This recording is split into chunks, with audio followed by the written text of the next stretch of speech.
چوتھی چیز جس کے لیے حدیث میں ممانعت آئی وہ ہے ولا سفر، سفر کی کوئی نحوست نہیں ہوتی۔ جیسا کہ میں نے آغاز میں عرض کیا کہ عرب کے لوگ سفر کو منحوس مانتے تھے، اور ان کا یقین تھا، اعتقاد تھا کہ سفر میں بلائیں اترتی ہیں اور اموات کثرت سے ہوتی ہیں، یہ بڑا منحوس اور نحس مہینہ ہے۔ پھر مجھے آیت کا وہی ٹکڑا یاد آ رہا ہے، تشابہت قلوبہم، ان کے دل یکساں ہو گئے۔ تو جہالت ہے نا، یکساں جہالت ہے، ان کی بھی ہماری بھی۔ اور توکل کی کمزوری، اللہ پر بھروسہ اور اعتماد نہیں ہے۔ میں نے پہلے بھی عرض کیا تھا کہ رسول اکرم صلی اللہ علیہ وسلم نے ہر نماز کے بعد جو ایک دعا ہمیشہ پڑھی، ہر نماز کے سلام کے بعد پڑھتے تھے، کیوں پڑھی؟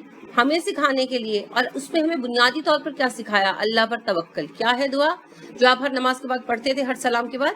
اللہم لا مانع لما اعطیت ولا معطی لما منعت ولا ينفع ذا الجد منک الجد۔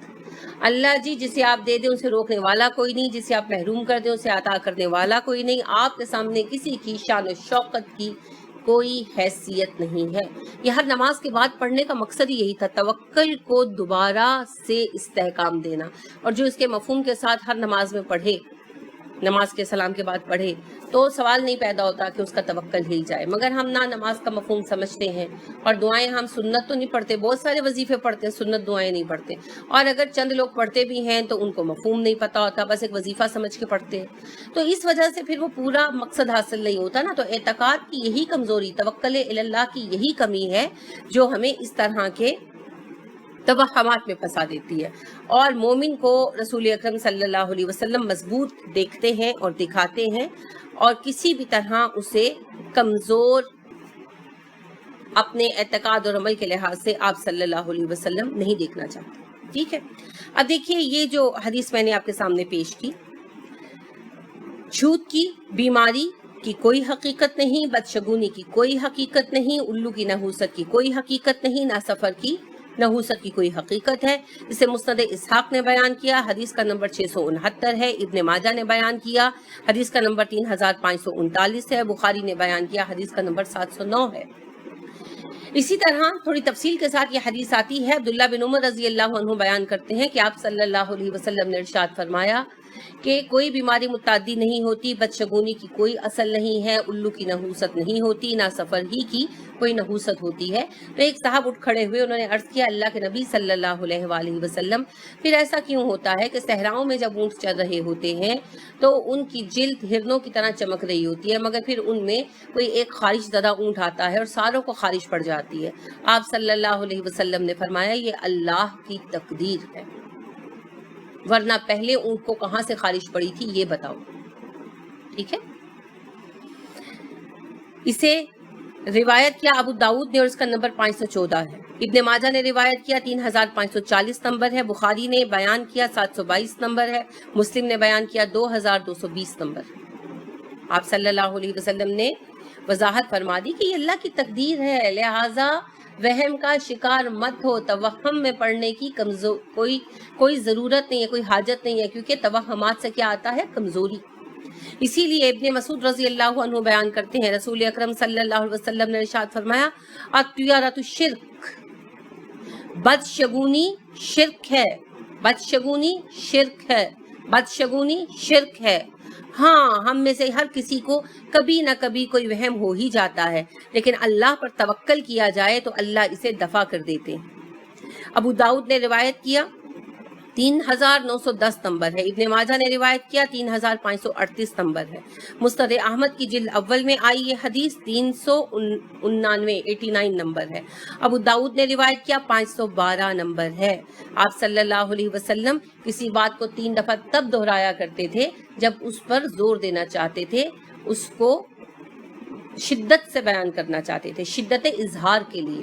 تو 3 دفعہ آپ نے کہا بدشگونی لینا شرک ہے، بدشگونی لینا شرک ہے، بدشگونی لینا شرک ہے۔ آپ ذرا سوچئے ہم نے کتنے شرک اپنے ارد گرد پھیلا رکھے ہیں۔ 13 کا عدد منحوس ہے، 7 کا عدد منحوس ہے، بدھ کا دن منحوس ہے، منگل کا دن منحوس ہے، کالا رنگ منحوس ہے، شیشے کا ٹوٹنا منحوس ہے، کالی بلی کا رستہ کاٹنا منحوس ہے، بلی کا رونا منحوس ہے۔ سردیوں کے موسم میں بلیاں روتی ہیں، ان بیچاروں کو اپنی پڑی ہوتی ہے، ان کو تکلیف ہو رہی ہوتی ہے، ٹھنڈ لگ رہی ہوتی ہے، کھانا نہیں ملا ہوتا، اور ہمیں اپنی پڑی ہوتی ہے نا۔ حالانکہ آپ نے کبھی نوٹس فرمایا اس بات کو، گرمیوں میں بلیاں نہیں روتی، سردیوں میں روتی ہیں. کیوں؟ کیونکہ گرمیوں میں اکثر کھانے خراب ہو جاتے ہیں اور باہر الٹ دیے جاتے ہیں، بلیوں کا پیٹ بھر جاتا ہے. اب سردیوں کے موسم میں کھانے خراب نہیں ہوتے، لہٰذا بلیوں بیچاریوں کو کھانا پیٹ بھر نہیں ملتا، اور سردی میں کھانے کی ضرورت بھی بڑھ جاتی ہے. تو ان بیچاریوں کو بھوک کی شدت ستاتی ہے تو وہ روتی ہیں بیٹھ کر، اور ہم ان کی بیماری دیکھنے کے بجائے کیا کرتے ہیں، اپنی الجھن میں پڑ جاتے ہیں. او ہو بلیاں رو رہی ہیں، ان پہ پانی ڈالو. ایک تو سردی، اوپر سے بیچاری بھوکی، اوپر سے ہم کیا کرتے ہیں، پانی پھینک دیتے ہیں ان کے اوپر، بجائے اس کے کہ ان بیچاریوں کو کچھ کھانے کے لیے دے دیں. یہ تو ہماری عقل کا حال ہے.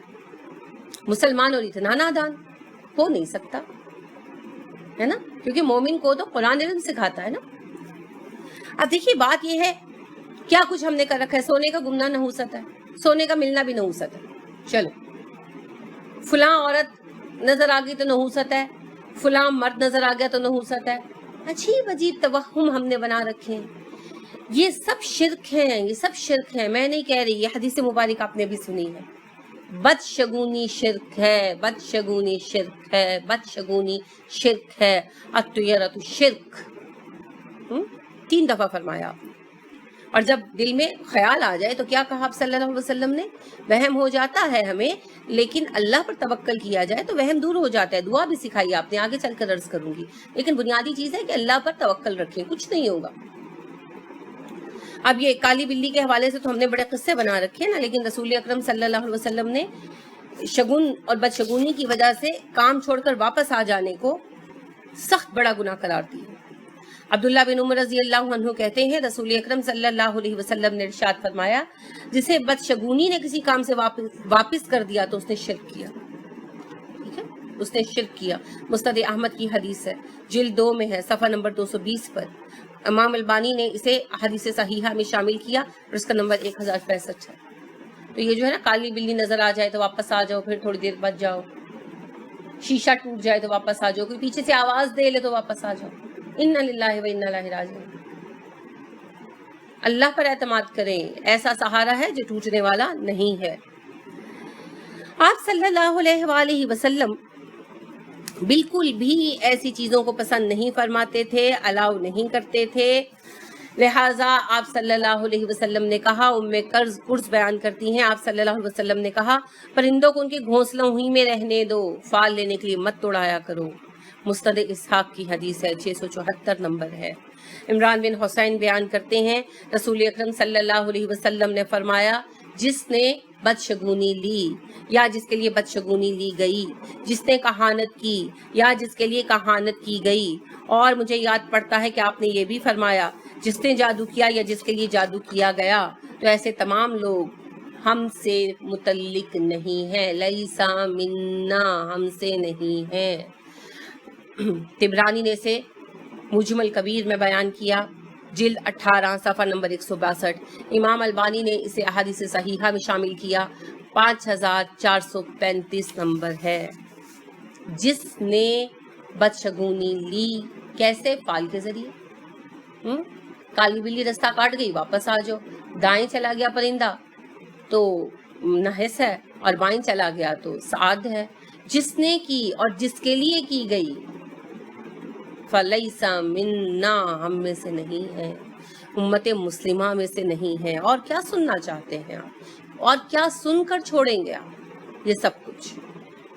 ابو ہریرہ رضی اللہ عنہ کہتے ہیں رسول اکرم صلی اللہ علیہ وسلم نے فرمایا، جو کسی قیافہ شناس یا کاہن کے پاس آئے اور اس کی بات کی تصدیق کرے تو اس نے اس چیز کا انکار کر دیا جو محمد صلی اللہ علیہ وسلم پر نازل کی گئی.